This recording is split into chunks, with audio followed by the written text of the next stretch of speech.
It was so quiet. I'll never forget the feeling of silence and relief.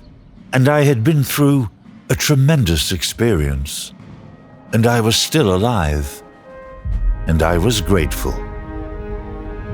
John Aitken, Canadian Army. Their courage and resilience shaped our world and secured the freedoms we often take for granted. When the war ended, victory felt surreal. After so much suffering, peace was hard to believe. Machine gunner Ernst Almert Jr. recalled needing a little time for word to filter down to us that the war was at last over. Beyond exulting in our survival and an end to the fighting and killing, we also experienced a tremendous psychological release at being free from the constant danger of someone shooting at us. On the night of May the 8th to the 9th, I was sleeping, recalled Soviet Navy signalman Boris Davidov, when suddenly the guys woke me up. "Get the flares," I asked. "What flares?" They dragged me to the upper deck.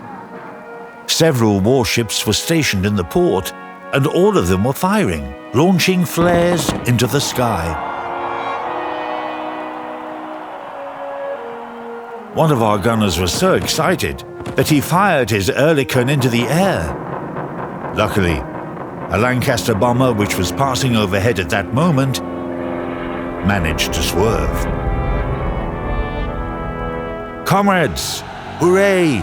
The war is over," he shouted, and started shooting. The watch officer, the messenger, and the gangway sentry also fired their weapons. Everyone on the ships who had personal firearms joined in.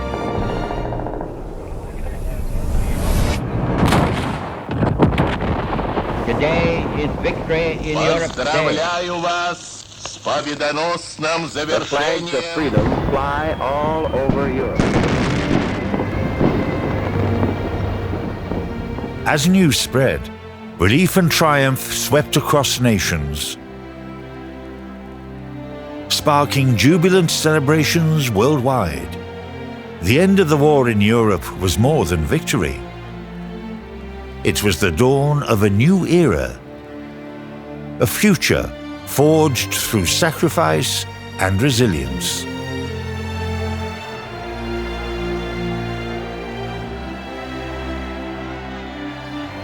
And of course, that evening, the lights went on in London for the first time in 6 years. And I'll tell you, it was a party.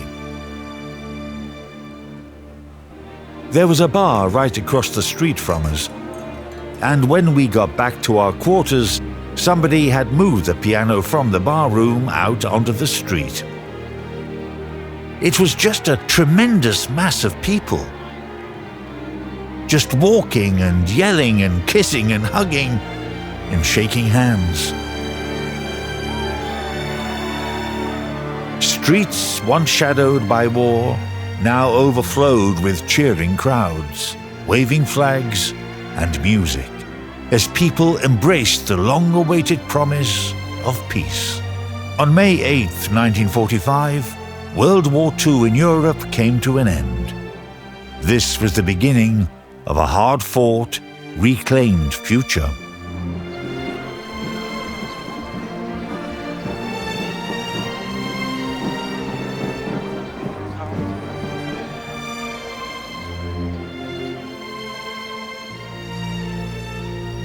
The news came through on the radio. Couldn't have been a better time. I'm glad it didn't go any longer. I don't think I was alive. I don't want any more wars.